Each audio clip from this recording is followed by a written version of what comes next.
Good morning બાળકો, બચ્ચો. ઘણા સમયના અંતે આપણે પાછા મળ્યા છીએ.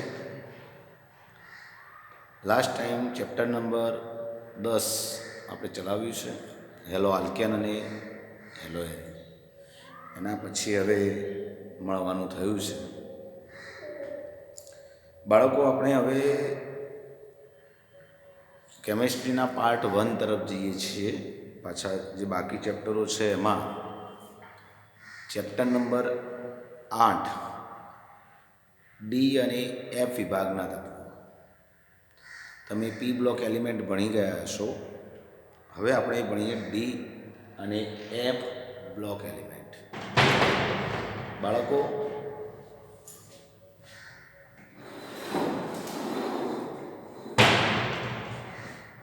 આપણે જ્યારે ડી અને એફ વિભાગ આવું બોલીએ છીએ ત્યારે આપણને આપણું જૂનું આવર્ત કોષ્ટક આપણને યાદ આવી જાય. આવર્ત કોષ્ટક વિશે ધોરણ 11ની અંદર મુખ્યત્વે માહિતી ભણ્યા છે અને પછી આપણે એના તત્વો વિશે પણ ભણતા થયા છીએ. બાળકો, એ જરા જુઓ, આપણે અગાઉનું થોડું યાદ કરી લઈએ. આવર્ત કોષ્ટક એ આધુનિક આવર્ત કોષ્ટક તરીકે ઓળખાય છે. આ તમારી સામે રહ્યું આવર્ત કોષ્ટક તે.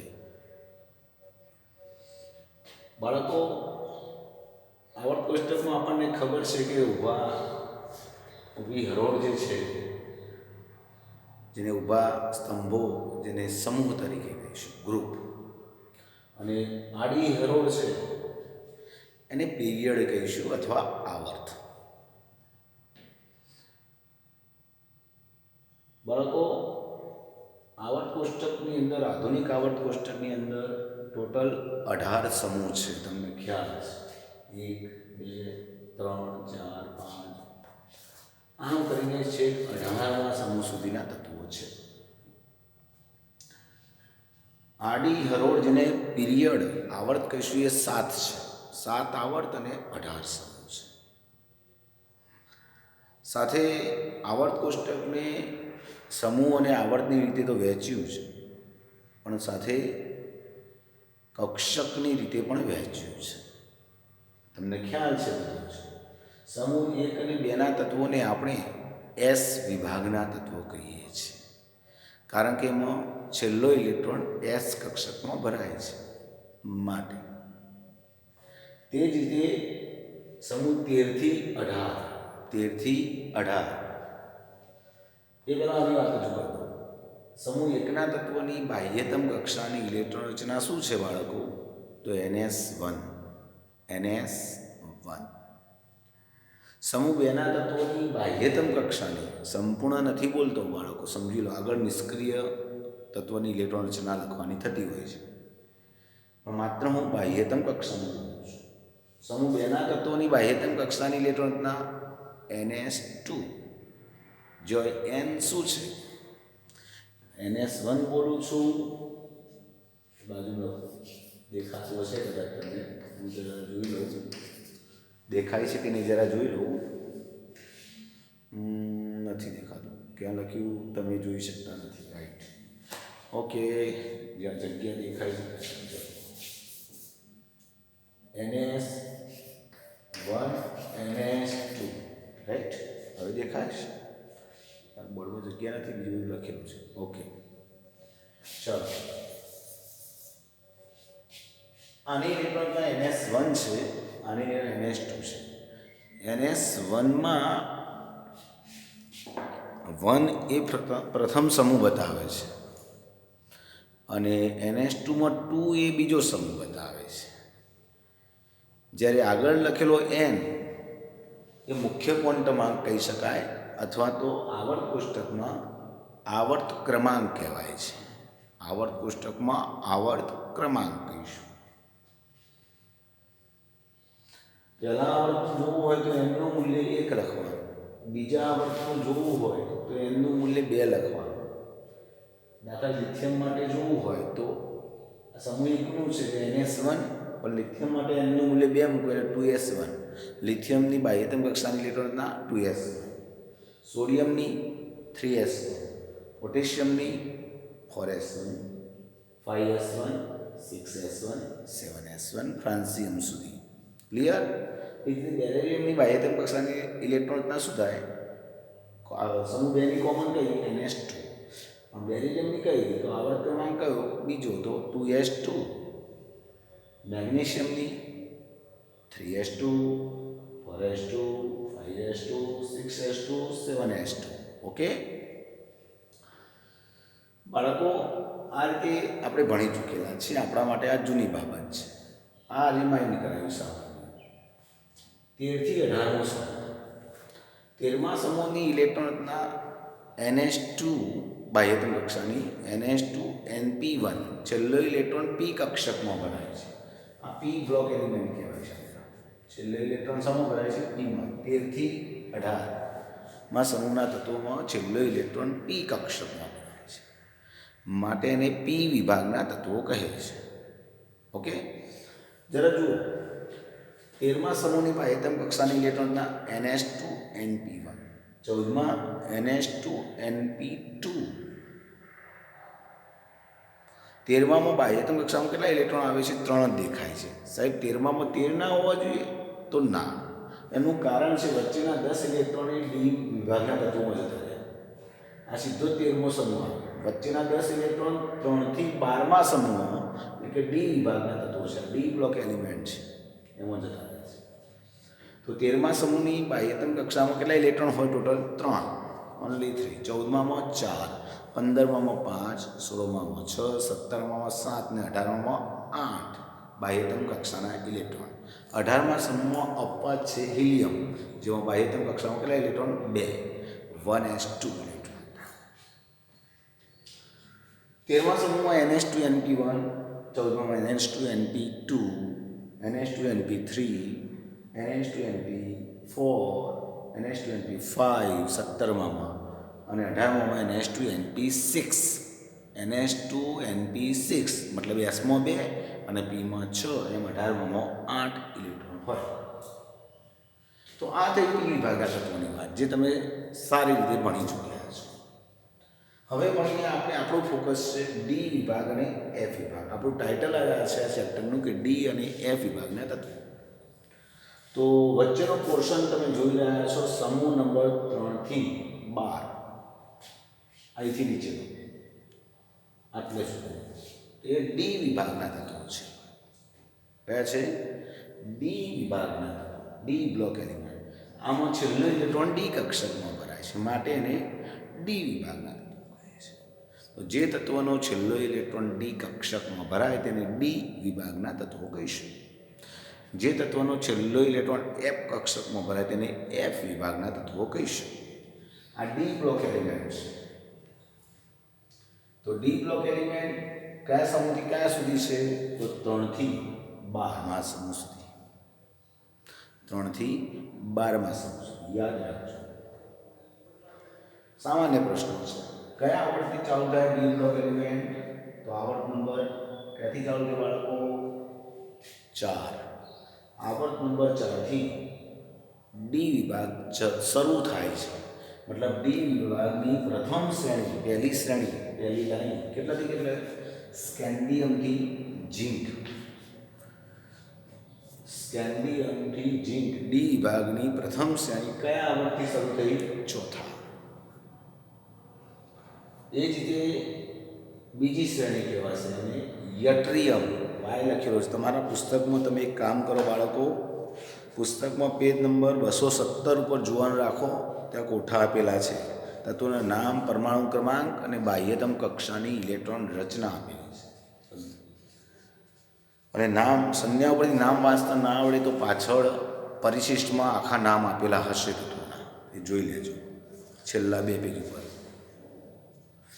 અંતમાં, બુકમાં છેલ્લા અંતમાં 2 પેજ ઉપર આપેલા હશે.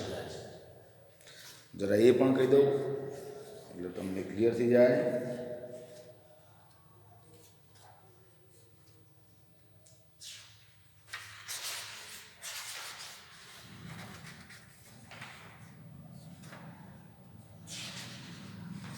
પેજ નંબર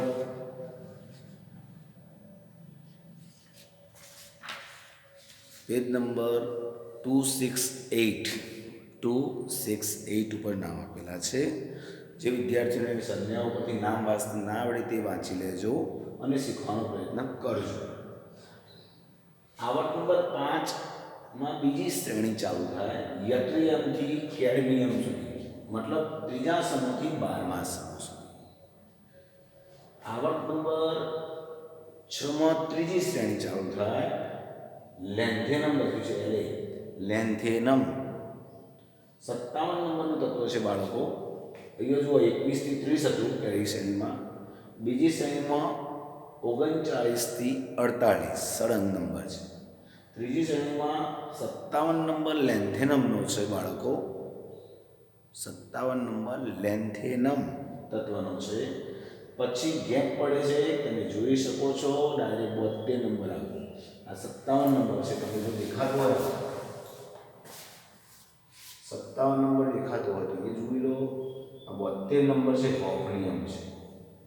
તો વચ્ચે જે ગેપ આવ્યો 58 થી 71 નો એક ગેપ આવ્યો. એ ગેપ વિશે હું કહું છું જરા. 57 લેન્થેનમ, 72 નું તત્વ હોફનિયમ, અને હોફનિયમથી ચાલુ થાય સળંગ તો મર્ક્યુરી 80 નંબરનું તત્વ મર્ક્યુરી, મતલબ Hg પારો છે. આ બ્લુ રંગથી દેખાય છે બધા લિક્વિડ છે બાળકો. બ્લુ રંગથી દેખાય છે બધા લિક્વિડ છે. રેડ રંગથી દેખાય છે બધા ગેસ છે બાળકો, વાયુ છે. અને બ્લેક રંગમાં છે બધા સોલિડ છે. સમજ્યા મારી વાત?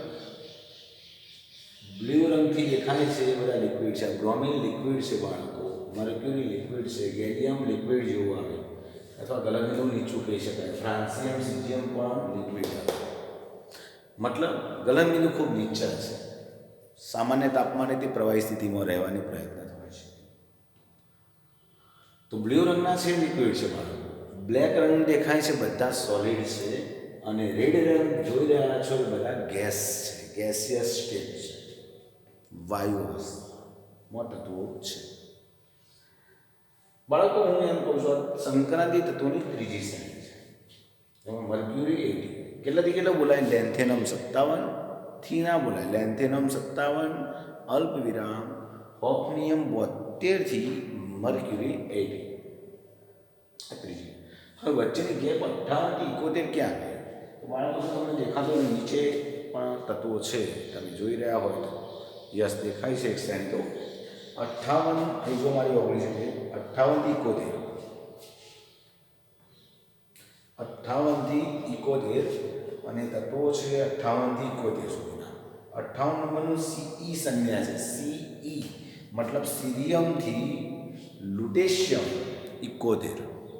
સીરિયમથી લ્યુટેશિયમ 71, જેમાં છેલ્લો ઇલેક્ટ્રોન F કક્ષકમાં ભરાય છે, F ઓર્બિટલમાં ભરાય છે, માટે એને કહેવાય છે F વિભાગના તત્વો. પછી આવે બાળકો એના પછી સંક્રાંતિ તત્વોની ચોથી શ્રેણી જે 7મા આવર્તમાં છે. બાળકો 7મો આવર્ત આમ તો અધૂરો કહીએ છીએ આપણે, પણ હાલ જ્યારે હું તમને ભણાવી રહ્યો છું ત્યાં સુધીમાં આ આવર્ત આખો સંપૂર્ણ ભરાઈ ચૂક્યો છે. તમને કહી દઉં, તમે પી વિભાગના તત્વોમાં પણ તમે જુઓ વધારાના જે તત્વો સુધારે તમે ભણી ગયા છો. તમને ખ્યાલ છે કે 13મા સમૂહમાં વધારાનું તત્વ કયું શોધાયું છે? બોલો. 13મા સમૂહમાં છેલ્લું કયું ભણ્યા તમે? નિહોનિયમ NH. અહીં આવે NH, નિહોનિયમ NH બાળકો. અહીં NH લખેલું તમે ભણી ગયા છો, નિહોનિયમ NH. પછી 14મા સમૂહનું કયું તત્વ ભણી ગયા? ફ્લેરોવિયમ. ફ્લેરોવિયમ FR. પછી મોસ્કોવિયમ MC, યાદ કરો, ભણી ગયા છો MC. લિવરમોરિયમ LV, લિવરમોરિયમ LV LV આ વધારાના તત્વો શું છે ભરાઈ જાય. 17મા સમૂહનું ટેન્નેસિન TS અને 18મા સમૂહનું organism AG sorry OG organism OG.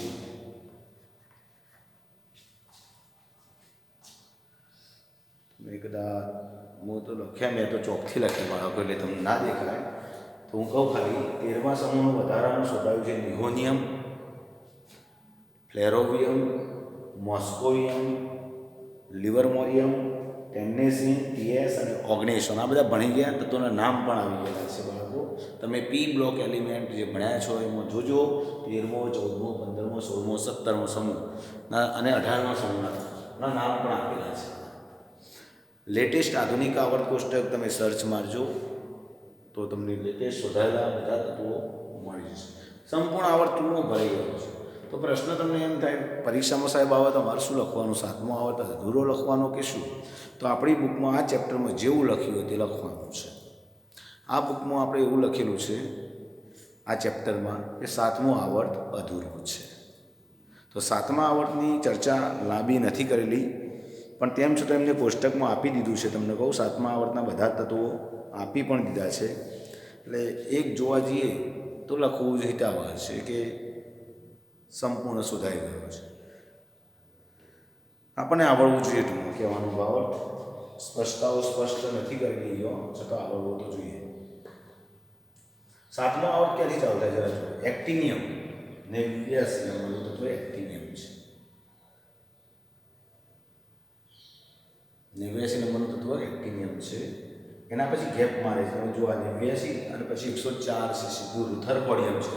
104 નંબરનું તત્વ રુથરફોડિયમ છે. તમારા પુસ્તકમાં 217મા પેજ ઉપર જુઓ એમાં ચોથી શ્રેણી આપેલી છે. એક્ટિનિયમ 89 AC લખેલું છે અને RFના નીચે 104 લખેલું છે રુથરફોડિયમ. અને પછી રુથરફોડિયમ 104થી શરૂ થાય છે અને 112 કોપરનિશિયમ. હવે તમને આ કોષ્ટકમાં ઊંચું કરું છું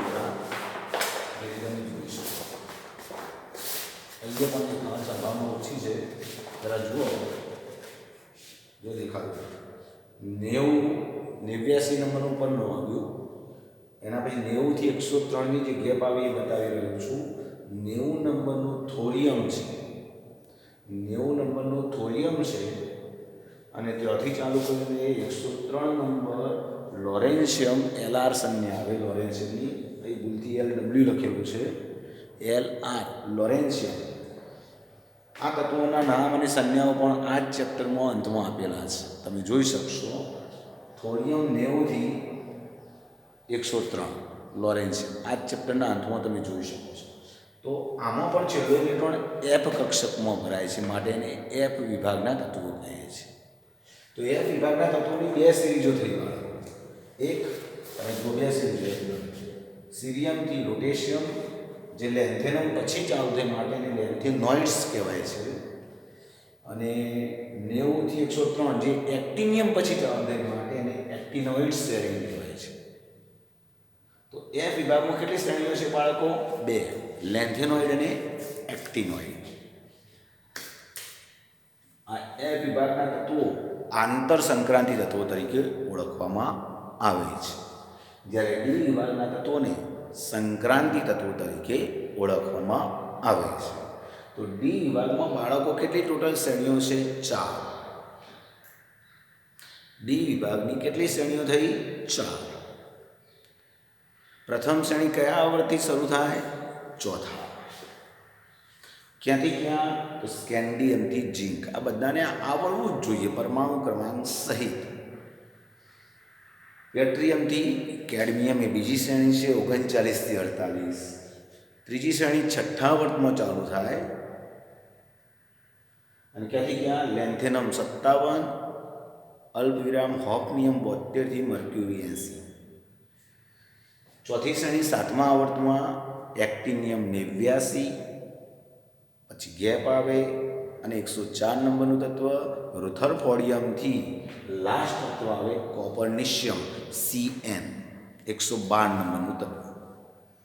તો ડી વિભાગ અને એફ વિભાગ આ ચેપ્ટરનું ભણવાનું છે. એટલે આખું કોષ્ટક પૂર્ણ થઈ જાય. તમે 11મા ધોરણમાં એસ વિભાગ ભણીને આવ્યા છો, 11મામાં 13મો અને 14મો સમૂહ પી બ્લોકનો ભણીને આવ્યા, 15 થી 18 અહીં ભણ્યા છો 12મામાં, અને હજુ હવે ડી અને એફ ભણીશું. એટલે સંપૂર્ણ આવર્ત કોષ્ટક વિશે મુખ્યત્વે પ્રિન્સિપલ ઇન્ફોર્મેશન મળી જાય છે. મુખ્ય ઇન્ફોર્મેશન મળી જાય છે. મહત્ત્વની બાબત ઇમ્પોર્ટન્સ જે છે સામાન્ય ઉપર છે એ મળી જાય છે માહિતી. ધોરણ 11 અને 12 એ તમારો બેઝિક કોન્સેપ્ટ છે બાળકો. જે આગળ તમે ઉચ્ચ અભ્યાસ માટે જવાના છો એનો બેઝિક માત્ર કોન્સેપ્ટ છે. તો ઉપર છઠ્ઠી માહિતી આપણે ભણી રહ્યા છીએ, આમ કહીએ તો ખોટું નથી.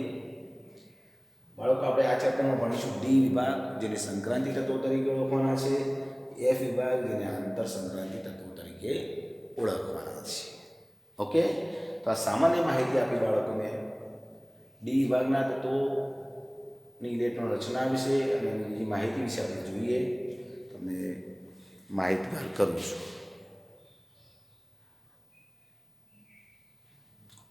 બાળકો ડી અને એફ વિભાગના આપણે ચેપ્ટર નંબર 8ની સામાન્ય પ્રાથમિક માહિતી તમને આપી બધી આવર્ત કોષ્ટકોને. હવે જરા કેટલીક બાબતો નોટ કરે જેવી પુસ્તકમાં છે જ બધી, પણ બધું લખાણ અગત્યનું નથી બાળકો. જે અગત્યનું હતું એ કહી દીધું છે મોટાભાગે, એ જરા જોઈ લો.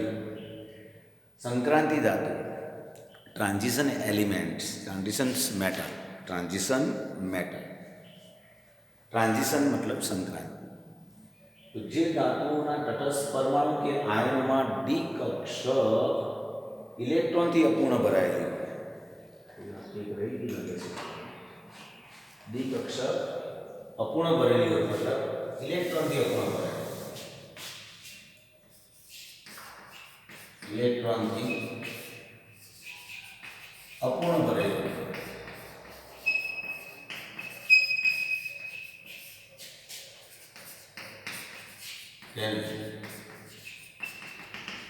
ઓકે બાળકો, જે ધાતુના તટસ્થ પરમાણુ કે આયનોમાં ડી કક્ષક ઇલેક્ટ્રોનથી અપૂર્ણ ભરેલી હોય. હું જરા સ્પષ્ટ કરી દેવા માંગુ છું એ મેટર. બાળકો, ડી વિભાગના તત્વો આપણે બોલે જેને સંક્રાંતિ તત્વો કહીએ છીએ, પણ ડી વિભાગના બધા જ તત્વો સંક્રાંતિ ગણવામાં આવતા નથી. ડી વિભાગના બધા જ તત્વોને સંક્રાંતિ તત્વો ગણવામાં આવતા નથી બાળકો. આ વાક્યનું પાલન કરીએ બધા સંક્રાંતિ છે. ડી વિભાગમાં એક દાખલા છે સ્કેન્ડિયમથી ઝીંક. તો સ્કેન્ડિયમથી ઝીંકની ઇલેક્ટ્રોન રચના જોવી પડે અને એમાં ડી કક્ષક ઇલેક્ટ્રોનથી અપૂર્ણ ભરેલી હોવી જોઈએ તો સંક્રાંતિ. જે ધાતુના તટસ્થ પરમાણુ કે આયનોમાં ડી કક્ષક ઇલેક્ટ્રોનથી અપૂર્ણ ભરાયેલી હોય તેને જ સંક્રાંતિ કહેવાય. મતલબ તત્વ લઈએ, તત્વ તટસ્થ સ્થિતિમાં હોય કે આયન સ્થિતિમાં, કોઈ પણ સ્થિતિમાં હોય, પણ ઇલેક્ટ્રોન ડી કક્ષક અપૂર્ણ ભરેલી હોવી જોઈએ. એને આયન બનાવીને જોવાનો મતલબ તે ઇલેક્ટ્રોન ગુમાવે ત્યારે બાકી રહેલા ઇલેક્ટ્રોન જોવાના ડી કક્ષકમાં અપૂર્ણ ભરેલી હોય. કાં તો જો સંપૂર્ણ ખાલી હોય કાં તો સંપૂર્ણ ભરેલી હોય તો એને સંક્રાંતિ ગણવામાં આવતું નથી. ડી કક્ષક સંપૂર્ણ ભરેલી હોય કે સંપૂર્ણ ખાલી હોય તો એને સંક્રાંતિ ગણવામાં આવતું નથી. ઓકે, તો બાળકો હવે સ્પષ્ટ થાય છે આના પરથી કે ડી વિભાગના બધા જ તત્વો સંક્રાંતિ તત્વો ગણવામાં આવતા નથી. પણ જે તત્વોની ડી કક્ષક ઇલેક્ટ્રોનથી અપૂર્ણ ભરાયેલી હોય એ તટસ્થ પરમાણુ સ્વરૂપમાં હોય કે પછી આયન સ્વરૂપમાં, ટૂંકમાં કોઈ પણ રીતે બેમાંથી કોઈ પણ એક રીતમાં ડી કક્ષક અપૂર્ણ ભરેલી હોવી જોઈએ એની આવશ્યક શરત છે. આ શરતનું પાલન કરે તે સંક્રાંતિ તત્વો છે. બાળકો, અહીં લખેલી વિધાન સમૂહ 12ના ઝીંક એટલે કે પ્રથમ શ્રેણીનું સ્કેન્ડિયમથી ઝીંકમાં છેલ્લું તત્વ ઝીંક, યટ્રિયમથી કેડમિયમ છેલ્લું તત્વ કેડમિયમ 12મું, પછી લેન્થેનમ અલ્પવિરામ હોફનિયમથી મર્ક્યુરી 80 તો મર્ક્યુરી 80 છેલ્લું અને ચોથી શ્રેણીનું કોપર નિશ્ચયમ ને સંક્રાંતિ તત્વો ગણવામાં આવતા નથી, કારણ કે તેમની ધરાવસ્થા એટલે કે તટસ્થ અવસ્થામાં અથવા તો સામાન્ય ઓક્સિડેશન અવસ્થામાં એટલે કે આયન સ્થિતિમાં D10 સંપૂર્ણ ભરેલ ઇલેક્ટ્રોન રચના છે. મતલબ એમ થાય કે તે તટસ્થ પરમાણુ સ્વરૂપે હોય તો પણ D10 છે. D10 મતલબ 10 ડી કક્ષકમાં 10 ઇલેક્ટ્રોન છે, સંપૂર્ણ ભરેલી છે. અને આયન સ્થિતિ હોય તો પણ 10 ઇલેક્ટ્રોન રહે છે. આયન બને ત્યારે એક સામાન્ય ઇલેક્ટ્રોન જાય છે એ વખતે એસ કક્ષકમાંથી જાય છે, ડીમાંથી જતા નથી. બાહ્યતમ કક્ષાની એસ કક્ષક છે એમાંથી જતા હોય છે.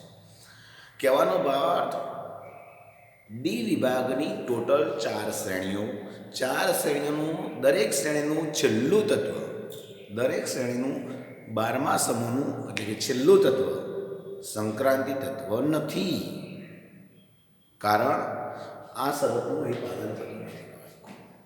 તટસ્થ પરમાણુ સ્વરૂપે કે આયન સ્વરૂપમાં ડી કક્ષક અપૂર્ણ ભરાયેલી નથી, સંપૂર્ણ ભરાયેલી છે. સંપૂર્ણ ભરાયેલી હોય કે સંપૂર્ણ ખાલી હોય ત્યારે સંક્રાંતિ તત્વ ગણાય નહીં.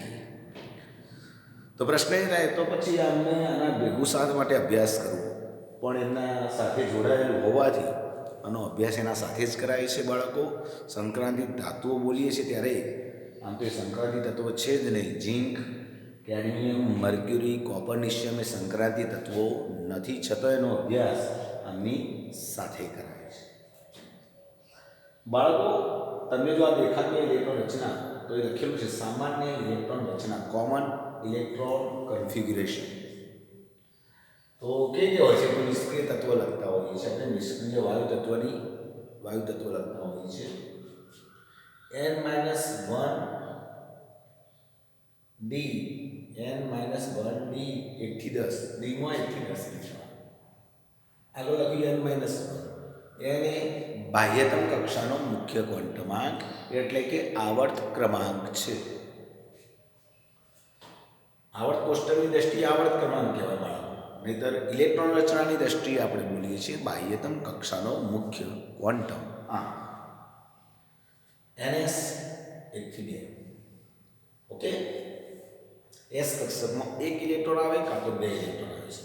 આ 12 નથી બાળકો, આ 110 નથી, 1 થી 10 સુધી, 1 થી 2 સુધી એમ.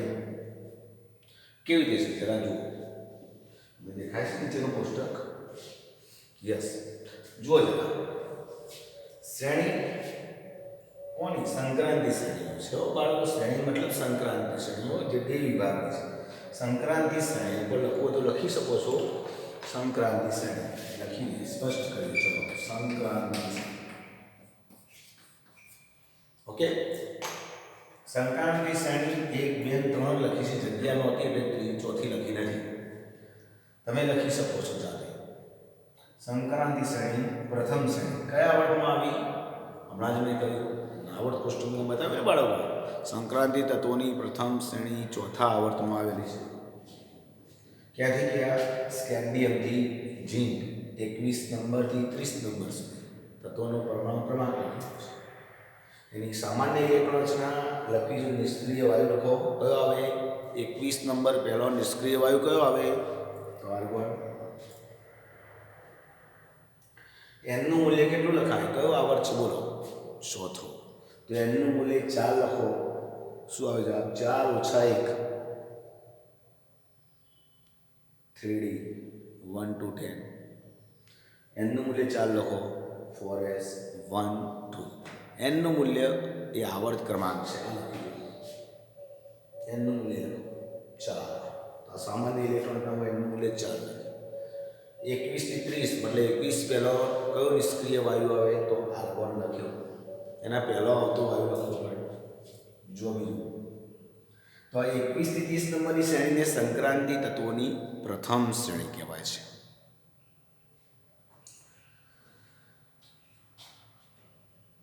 First series of transition element second series of transition element.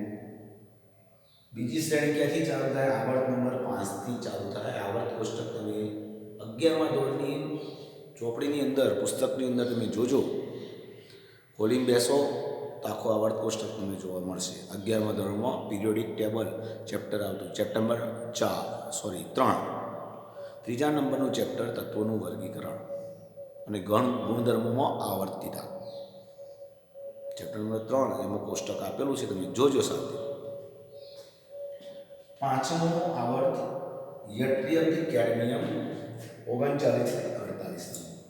યટ્રિયમથી cadmium 10 તત્વો હોય બાળકો, કારણ કે ડી કક્ષકમાં મેક્સિમમ 10 ઇલેક્ટ્રોન ભરી શકાય છે, માટે 10 તત્વો જ હોય. 21 થી 30 ગણો, 39 થી 48 ગણો. ડી વિભાગમાં 10 જ ઇલેક્ટ્રોન, 10 જ તત્વો આવશે, કારણ કે ડી કક્ષકમાં મેક્સિમમ 10 ઇલેક્ટ્રોન ભરી શકાય. નિષ્ક્રિય તત્વો આગળનો આવે ક્રિપ્ટોન. એનનું મૂલ્ય 5 મૂકો એટલે 4D, 1 to 10, 5s, 1 2. ઓકે. તે જ રીતે અહીં આગળ આવે ત્રીજી શ્રેણી, છઠ્ઠા વર્તમાન, લેન્થેનમ 57, હોફનિયમ 72 થી મર્ક્યુરી 80. હોફનિયમ 72 ગેપ પડી જુઓ, 58 થી 71 ની ગેપ પડી, એ કયા ગઈ? તો એફ વિભાગમાં. એફ વિભાગના તત્વોને આંતર સંક્રાંતિ કહેવાય છે, અને એની પ્રથમ સિરીઝ 58 થી 71 એ લેન્થેનોઇડ્સ તરીકે ઓળખાય, કારણ કે લેન્થેનમ પછી ચાલુ થઈ, માટેનું નામ લેન્થેનોઇડ્સ શ્રેણી. ઓકે. અને લેન્થેનોઇડ એટલે એફ વિભાગ આવી જાય બાળકો અંદર. તો તમે જુઓ, ઝેનોન પછી 4f આવી ગયું, એફ કક્ષક ભરાઈ ગયું. જુઓ કામ ભરાઈ જાય ને, એના પછી ચાલુ થાય ને હોફનિયમ 72 થી મર્ક્યુરી 80, વચ્ચે એફ વિભાગ આખો ભરાઈ જાય, પછી આવે એટલે એફ કક્ષક આખી ભરાઈ જાય. 5D માં પછી 1 થી 10 ઇલેક્ટ્રોન, 6s માં 1 થી 2 ઇલેક્ટ્રોન. બાળકો તમે આ લખી દો. હું 7મા આવર્તનું તમને આ ચોથી શ્રેણીનું ઉપર લખી દઉં છું. આ ડી અને એફ પૂછી દઉં છું, બરાબર ને? 7મા આવર્તનો શ્રેણી નંબર કયો આવ્યો? બોલો. શ્રેણી નંબર 4 દેખાય છે તમને? ના,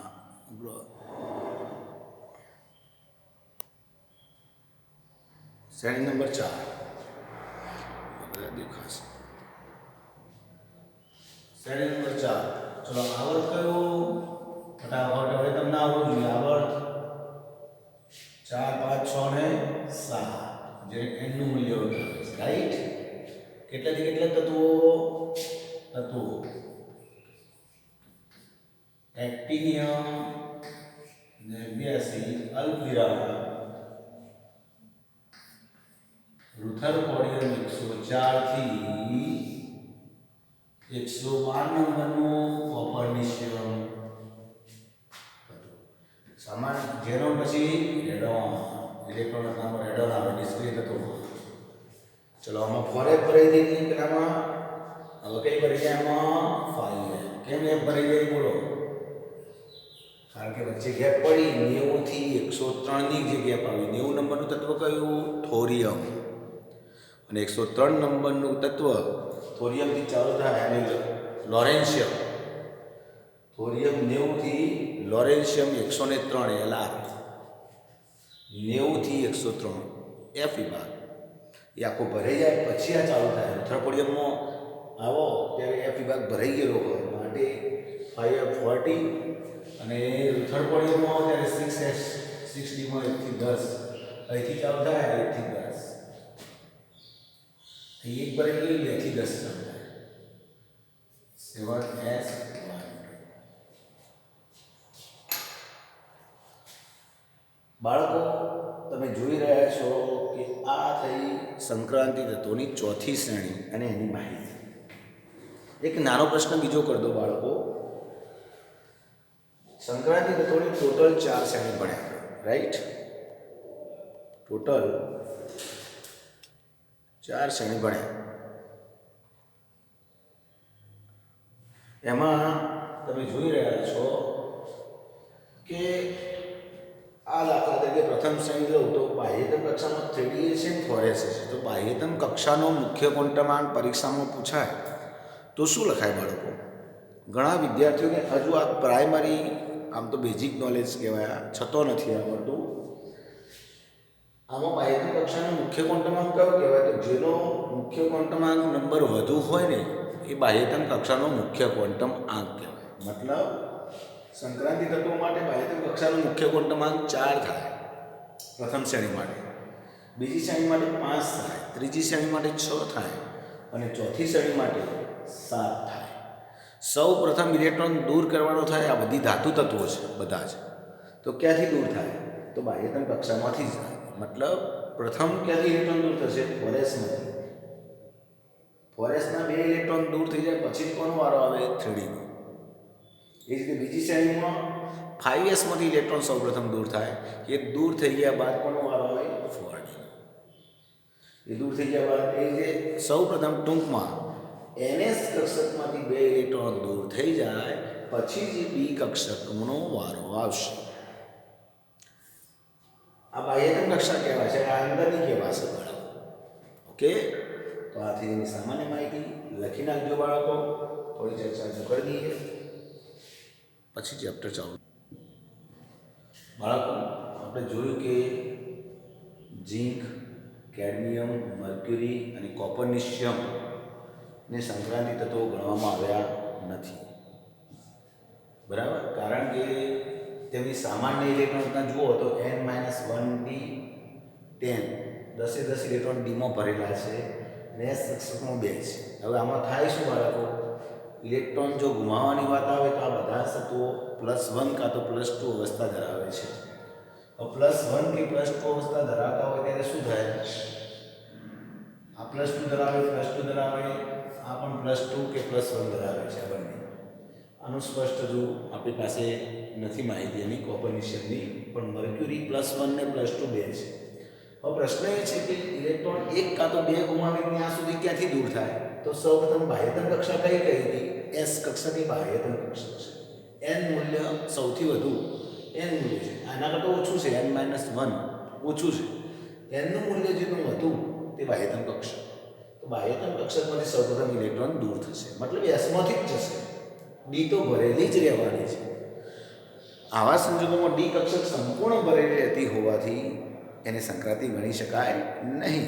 આધુનિક સંક્રાંતિ તત્વની આધુનિક વ્યાખ્યા પ્રમાણે ક્યારેક સંક્રાંતિ ગણાય જ્યારે ડી કક્ષક ઇલેક્ટ્રોનથી અપૂર્ણ ભરેલું.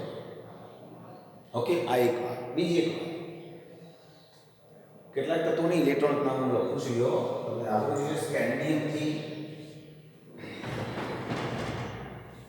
સ્કેન્ડિયમથી ઝિંક સુધીના તત્વો આપણે લઈએ બાળકો 21 થી 30, તો એવું જોવા મળે છે કે વેનેડિયમ 23, 24 અમુક લખ્યા છે, મેં બધા નથી લખ્યા.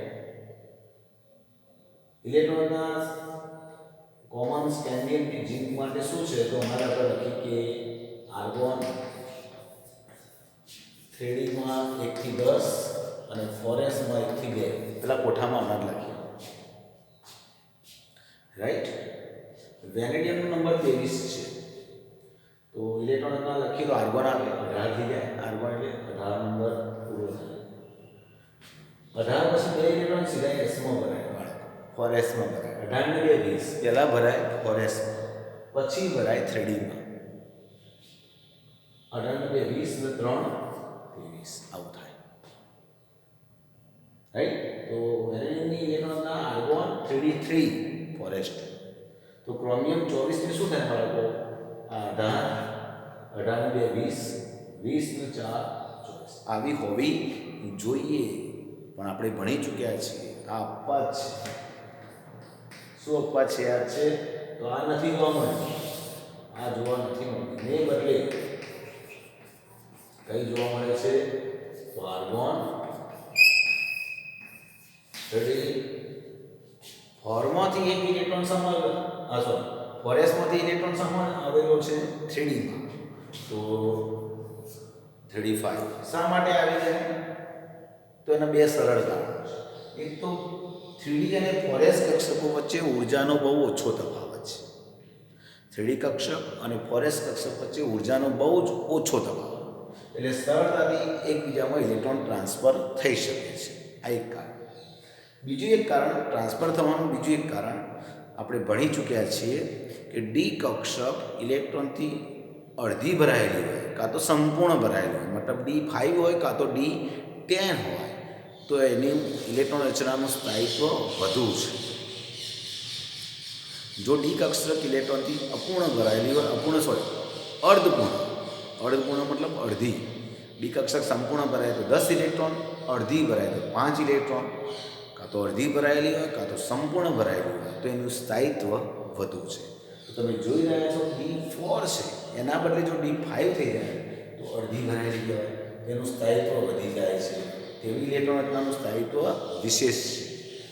માટે ક્રોમિયમની ઇલેક્ટ્રોન રચના ધરાવસ્થાની ના લખી શકાય. ધરાવસ્થાની ઇલેક્ટ્રોન રચના આ કદાપી ના લખાય. ક્રોમિયમની ઇલેક્ટ્રોન રચના પૂછવામાં આવે તો આ લખાય નહીં છે, આ જ લખાય. યાદ રાખજો અપવાદ. શા માટે ગયો? બે કારણો કયા? એક, ઉર્જાનો ઓછો તફાવત, અને બીજું કારણ ડી કક્ષક અડધી ભરાયેલી હોય કાં તો સંપૂર્ણ ભરાયેલી હોય, તેનું સ્થાયિત્વ વિશેષ હોય છે. ચલો એમ 28 ઇલેક્ટ્રોન તરફ નિકલ તરફ જઈએ. વચ્ચેથી તમે લખી નાખજો, પ્રેક્ટિસ કરજો. 18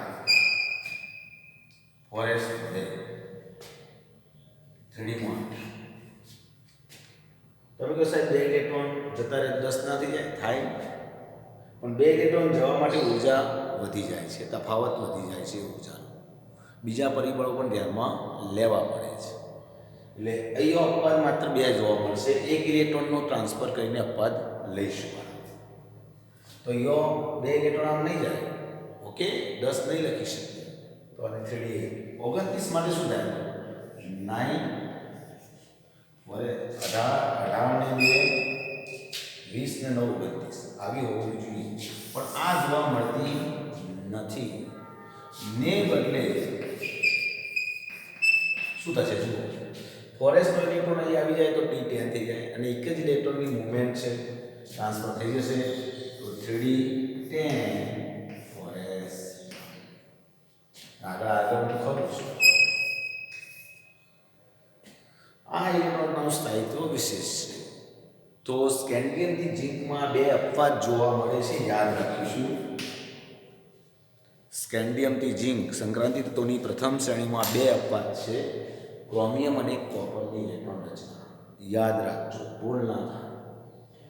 બાળકો, સંક્રાંતિ તત્વોની 4 શ્રેણીઓમાં ઘણા બધા અપવાદ છે, પણ આપણે પ્રથમ શ્રેણી પર વધુ ફોકસ કરીશું અને 2 અપવાદ અવશ્ય યાદ રાખવાના છે. તો બાળકો, આપણે હવે આગળ વધીએ. પહેલો, સંક્રાંતિ તત્વો શા માટે નામ પડ્યું એ કહી દઉં કે એમનું સ્થાન આવર્ત કોષ્ટકમાં S અને P વિભાગની વચ્ચે છે. S અને P વિભાગની વચ્ચે હોવાથી એમના ગુણધર્મો S થી P તરફ, S અને P વચ્ચે સંક્રાંતિ પામે છે. Sમાં ધાતુ ગુણ વધારે છે, Pમાં અધાતુ ગુણ આવે છે, અને Dમાં સંક્રાંતિમાં Dના તત્વો પણ ધાતુ કહેવાય છે, પણ એના ધાત્વીય ગુણ ઘટતો જાય છે, અને P તરફ દાખલ થાય ત્યારે ધાત્વીય ગુણ ખૂબ ઓછો થઈ જાય છે. તો S થી P તરફ જતા એ તત્વોના ગુણધર્મો ક્રમશઃ P તત્વોના જે ગુણધર્મો છે એ ડાયરેક્ટ બદલાઈ જતા નથી. ધાતુમાંથી ડાયરેક્ટ અધાતુ નથી થતું, એમ કહેવાનો ભાવ. ડાયરેક્ટ નથી થતું, પણ ધીમે ધીમે સંક્રાંતિ પામે છે. માટે વચ્ચેના તત્વો સંક્રાંતિ ટ્રાન્ઝિશન એલિમેન્ટ કહેવાય છે. સાથે S કક્ષક કરતાં P કક્ષક કદમાં મોટી છે, P કક્ષક કરતાં D કક્ષક કદમાં મોટી છે. તો સીધી વાત છે, એની અસર D કક્ષકમાં જ્યારે ઇલેક્ટ્રોન ગોઠવાય ત્યારે એની અસર બીજા પરમાણુ પણ વધારે થવાની, અને બીજા પરમાણુની અસર એના ઉપર પણ વધારે થવાની, કે વધુ ફેલાયેલી છે D કક્ષક. જે દેશ મોટો હોય એની બોર્ડર પણ વધારે મોટી હોય તો એના બીજા દેશોની કનડગત પણ વધુ હોય. જેમ કે ભારતને આજુબાજુના ઘણા દેશોની કનડગત જોવા મળી રહી છે, કારણ કે એની બોર્ડર એરિયા મોટું છે, એને વધારે સાચવવું પડે એવું છે. તો D કક્ષક મોટી હોવાથી એ બીજાને અસર પણ વધારે કરે, એના ઉપર પણ અસર વધારે થાય. ઓકે, ચાલો મિત્રો, આજનું લેક્ચર આટલું પૂર્ણ કરીએ છીએ. તમે પેજ નંબર 217 સુધી આ માહિતી વાંચી લેજો. કોયડો 8.1 પણ તમે ક્લિયર કરી નાખજો. કોયડો 8.1 શું છે પ્રશ્ન વાંચો તો, સ્કેન્ડિયમ સંક્રાંતિ તત્વ છે પણ ઝિંક નથી, કારણ આપો. ચાલો આપણે સોલ્વ કરી દઈએ. તમે સોલ્વ કરવાનો પ્રયત્ન કરજો. આપણે આવતીકાલ કરીએ. લેક્ચર મોટું થઈ રહ્યું છે. ઓકે, આવજો ત્યારે. Good day, nice day.